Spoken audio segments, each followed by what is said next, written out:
L'implantation des haies a comme objectif initial de réduire l'érosion éolienne. Donc, on veut vraiment chercher des haies pour leur effet brise-vent. On voit la différence. S'il fait un été avec des gros vents, je vois que la culture du côté où c'est que c'est protégé par le vent, on voit qu'elle pousse bien.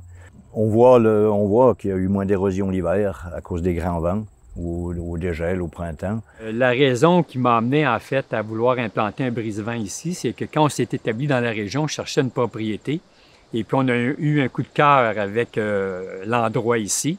C'était très beau, puis on s'est vite rendu compte par exemple qu'il ventait beaucoup. Donc ça nous prenait là principalement une haie pour bloquer le vent, pour qu'on puisse en jouir un peu plus. On avait un objectif de permettre aussi à la neige de s'étendre. Comme la terre ici est utilisée par un agriculteur, un voisin, je ne voulais pas avoir de la formation de bancs de neige le long du brise-vent parce que ça retarde l'entrée au printemps. Donc, on a choisi des arbres, pas d'arbustes. Et puis, on a procédé à l'élagage des branches du bois pour briser le vent quand même sur une distance assez importante, mais en même temps permettre l'étalement de la neige au sol un peu plus.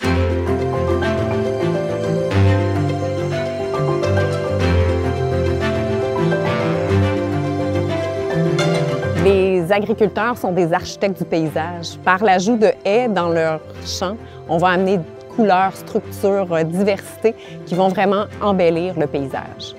Des bénéfices, c'est difficile à calculer. De toute façon, c'est difficile à calculer, mais on voit le bénéfice. Bien, le bénéfice, c'est déjà en premier lieu la beauté de la chose.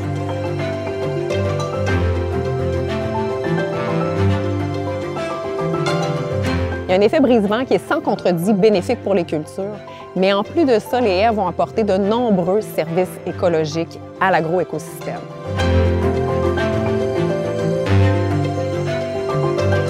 Les haies agroforestières sont des aménagements essentiels pour la biodiversité.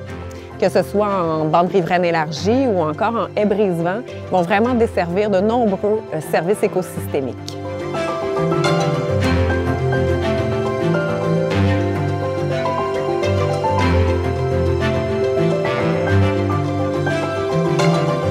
Un des faits importants, c'est la lumière. On vient rafraîchir le cours d'eau, parce que souvent en milieu agricole, on n'a plus d'arbres pour toutes sortes de raisons. Et les cours d'eau se réchauffent. Pour l'habitat du poisson, c'est pas très bon.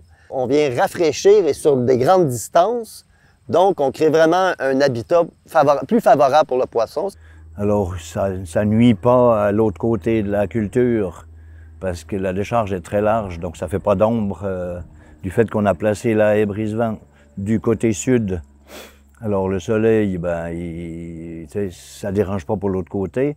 La présence d'arbres, après une certaine, on va dire 10, 15, 20 ans, on a vraiment un processus de filtration des éléments chimiques qui circulent dans le sol, soit naturellement ou par des intrants. Ces éléments-là sont une source nutritionnelle de nutriments importants pour la croissance d'arbres. Donc, l'aspect amélioration de la qualité de l'eau. Donc, on a notre ombre, on a notre qualité d'eau qui s'améliore. Et il y a la stabilisation des sols. On protège les sols de l'érosion par les grands coups d'eau. Ça, c'est un facteur important. On réduit l'apport de sédiments au cours d'eau.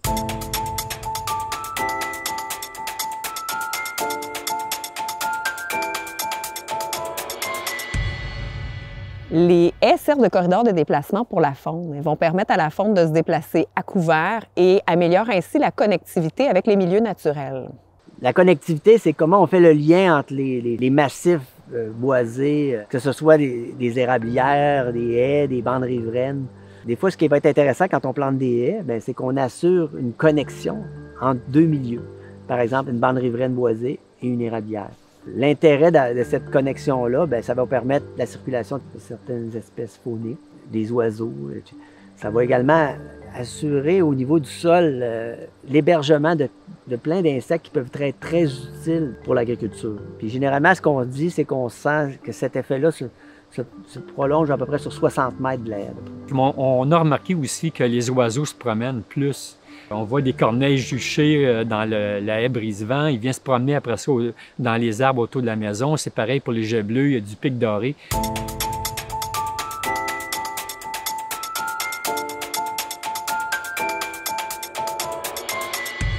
Les haies ont un impact qui a été clairement démontré par beaucoup d'études sur la lutte biologique, sur le contrôle biologique dans les champs adjacents. Au Québec, on a fait quelques études pour essayer de voir l'impact de la haie sur les ravageurs dans les champs adjacents.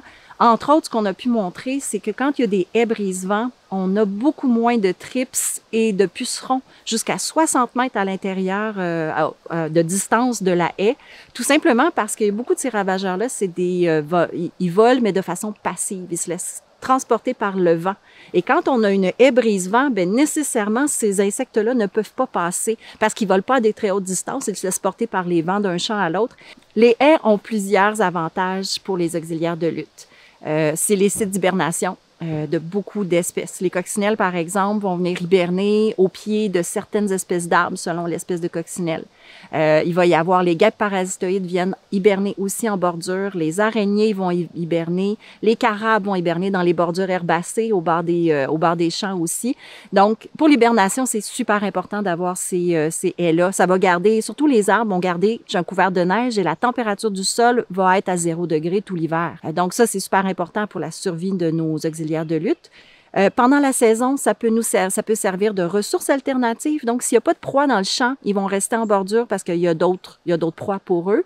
Puis, quand il y a des perturbations, le producteur qui se promène dans le champ, bien, il y a plusieurs de ces insectes-là qui peuvent trouver refuge aussi dans ces bordures-là.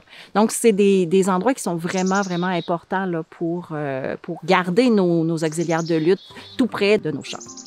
Pour tout ce qui est de la biodiversité en général, les haies dans un milieu agricole sont très, très, très importantes parce que c'est un milieu plus diversifié que le champ où on retrouve juste une espèce de plante. Beaucoup des prédateurs ont besoin de pollen pour survivre. Donc, les coccinelles peuvent survivre seulement sur du pollen de fleurs. On a beaucoup d'espèces de punaises prédatrices, de mouches prédatrices qui ont besoin de pollen. Donc, on n'a pas nécessairement juste besoin de pucerons dans nos bandes, mais dès qu'on a des fleurs, puis des fleurs qui durent toute la saison, différentes espèces indigènes qui sont là, mais ça va maximiser beaucoup, beaucoup nos prédateurs, entre autres, et nos guêpes parasitoïdes aussi qui ont besoin de pollen ou de nectar.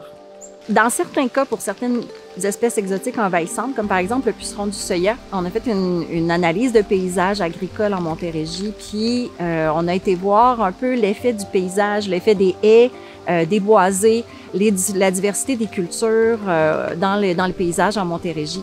Puis, ce qui a été montré dans l'étude, c'est que oui, les haies puis les boisés avaient un certain impact sur le puceron du Soya parce qu'il y a le nerf brun cathartique, entre autres, qu'on retrouve souvent dans les haies ou dans les boisés. C'est une espèce exotique envahissante, cette plante-là aussi, mais c'est l'hôte d'hiver du puceron du Soya.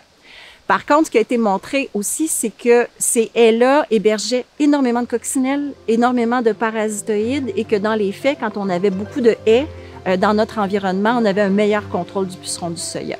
Dans les bandes enherbées, par exemple, on a beaucoup, beaucoup de prédateurs qui sont des carabes. C'est des coléoptères qui marchent au sol et qui peuvent faire jusqu'à 90 mètres de distance dans une journée. Mais ces prédateurs-là sont super importants. Ils mangent tout ce qu'il y a au sol, tout ce qu'ils trouvent au sol, les limaces, entre autres, les chenilles, les pucerons qui sont tombés. Ils vont même, certaines espèces mangent les graines de mauvaises herbes aussi. Donc, c'est des super bons auxiliaires à avoir dans nos champs.